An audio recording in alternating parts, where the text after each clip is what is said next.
စီးပွားရေးလုပ်ငန်းတစ်ခုကိုစလုပ်ချင်တယ်ဒါပေမဲ့ဘယ်ဟာစလုပ်လို့စလုပ်အောင်မှလည်းမသိဘူးအဲ့ဒီလိုကိုစလုပ်ချင်နေတဲ့အလုပ်နဲ့အလားတန်တူတဲ့စီးပွားရေးလုပ်ငန်းတွေကိုလေ့လာခြင်းပေမဲ့ဘယ်ကနေစပြီးတော့ဘယ်လိုလေ့လာအမှန်မသိပါဘူးဆိုတဲ့သူတွေအတွက်ကိုလွန်ခဲ့တဲ့22နှစ်အချိန်ဆိုမြအသက်26နှစ်အရွယ်တုန်းကကိုစပြီးတော့ business တစ်ခုလုပ်ချင်နေတဲ့အလုပ်နဲ့အလားတန်တူတဲ့ competitor ဆိုင်တွေကိုဘယ်လိုပုံစံမျိုးနဲ့လေ့လာပြီးတော့ competitor research လုပ်ခဲ့လဲဆိုတာလေးကိုဆွေးမြတ် sharing လေးလုပ်ပေးချင်ပါတယ်။ကျွန်မကတော့ business coach and luxury property consultant ဆွေးမြတ်ဟေတီဖြစ်ပါတယ်ရှင်။ဆွေးမြတ် Ginger Beauty Fitness Training Center ဆိုပြီးတော့အားကစားသင်တန်းတစ်ခုစပြီးတော့ဖွင့်တော်မယ်ဆိုတဲ့အချိန်မှာကိုကအဲ့အချိန်တုန်းကဈေးကွက်အနေအထားကိုဆွေးမြတ်ကလေ့လာခြင်းနဲ့အခုခေတ်မှာလိုမျိုး Facebook တွေ TikTok တွေကနေတွားပြီးတော့သူများဆိုင်တွေကိုလေ့လာလို့ရတဲ့ခေတ်လည်းမဟုတ်တဲ့အတွက်ကိုယ်ဆိုင်ကလည်းအဲ့ချိန်တော့မဖွင့်ရသေးဘူးစပြီးတော့စိတ်ကူးတဲ့အဆင့်ဖြစ်တဲ့အတွက်ကို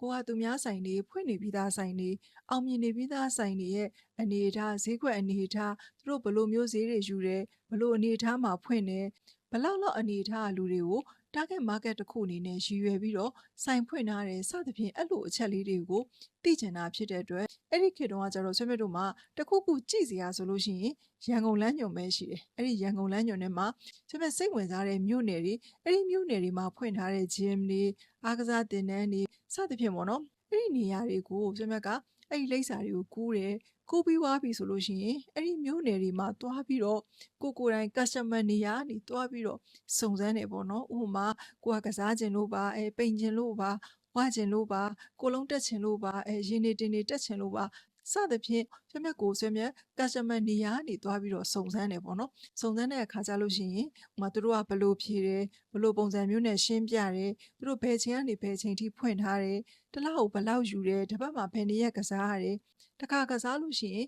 ကြာချိန်ကဘလောက်ပေးတယ်စသဖြင့်အဲ့ဒါလေးတွေကအစားဆွေးမြတ်အိမ်ပြန်ရောက်လာလို့ရှိရင်အကုန်လုံးစောက်ကလေးနဲ့တေချာချရေးတယ်ပေါ့နော်ပြီးသူတို့အခန်းကဘလောက်ကျယ်တယ်ဥပမာအဲကွန်ဘယ်နှလုံးရှိတယ်ပတင်းပေါက်ရှိတယ်ပန်ကာရှိတယ်စသဖြင့်အဲ့လိုမျိုးလေးတွေကအစဆွေးမြတ်တွေ့လာတဲ့အချက်ကလေးတွေအကုန်လုံးကိုဆွေးမြတ်စာအုပ်ကလေးမှာဇယားလေးတွေချပြီးတော့ရက်ဆွဲနဲ့မျိုးနယ်နဲ့ဇိုင်နံမယ်နဲ့ဒီအကျယ်ဝန်းပေါ့နော်သူယူတဲ့ဈေးနှုန်းသူဖွင့်လှစ်ထားတဲ့အချိန်နောက်တစ်ခုကသူစီမှာနီးပြခံမှန်းခြေအဖြစ် trainer ပဲ2ယောက်လောက်ရှိနိုင်တယ်အဲ့ဒါလေးတွေကိုဆိုမြဲချရေးပြီးတော့ပြန်ပြီးတော့ data analysis လုပ်တယ်ပေါ့နော်ပြီးပြီဆိုလို့ရှိရင်ဥပမာသူ့အခန်းကဘယ်လောက်ကျယ်လဲ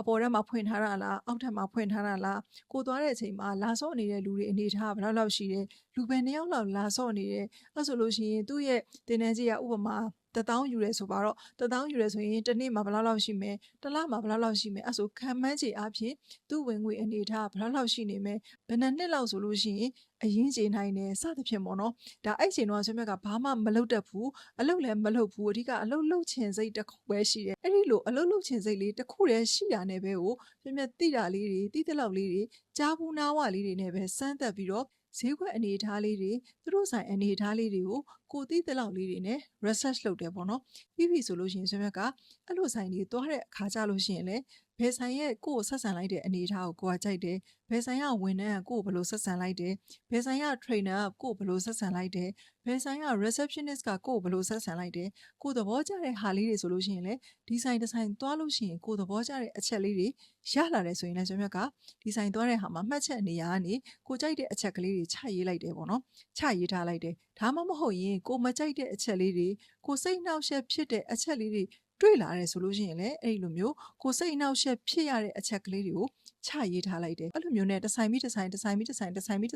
လမ်းနဲ့ကြည့်ပြီးတော့များလာတဲ့အခါမှာဆွေးမြတ်မှာသိကျင်တာတွေဘ ഹു တုတိုက်လည်းတော်တော်လေးရလာတယ်သူများဆိုင်ကိုသွားတဲ့အချိန်မှာကိုမကြိုက်တဲ့စိတ်နှောက်ယှက်ဖြစ်တဲ့ဟာတွေလည်းကိုသိလာတယ်ဘလို့အနေအထားနဲ့ service ပေးတယ်ဆိုရင်ကိုကြိုက်တယ်ဘလို့အနေအထားမျိုးစကားပြောဆိုဆက်ဆံလိုက်တယ်ဆိုရင်ကိုမကြိုက်ဘူးအခန်းအနေအထားဘလို့ပုံစံမျိုးလေးဝင်လိုက်တာနဲ့ဘလို့ခံစားချက်မျိုးရတယ်ဆိုရင်ကိုကြိုက်တယ်ဘလို့ပုံစံမျိုးဆိုရင်ကိုမကြိုက်ဘူးအဲ့ဒီဟာလေးတွေကိုကိုသိသလောက်တက်သလောက်မှတ်သလောက်လေးကိုလေ့လာပြီးတော့တည်တည်ချာချာလေး competitor research လုပ်ပြီးတော့ဆွေးမြတ်သိသလောက်လေးနဲ့ပဲဆွေးမြတ်အသက်26နှစ်အရွယ်မှာဆွေးမြတ်ပထမဆုံးအလုပ်ဖြစ်တဲ့ Ginger Beauty Fitness Training Center ကိုစတင်ဖြစ်ခဲ့တယ်ဆိုတာလေးကို sharing လေးဒီဗီဒီယိုလေးကကိုအတွက်တစုံတရာအကျိုးရှိတယ်ဆိုလို့ရှိရင်ဆွေးမြတ်ရဲ့ channel လေးကို like and follow လေးလုပ်ထားပေးပါနောက်ဗီဒီယိုတွေမှာဒီထက်ကောင်းတာတွေမျှဝေပေးဖို့အတွက်အကောင်းဆုံးပြန်ဆောင်ကြပါမယ်ရှင်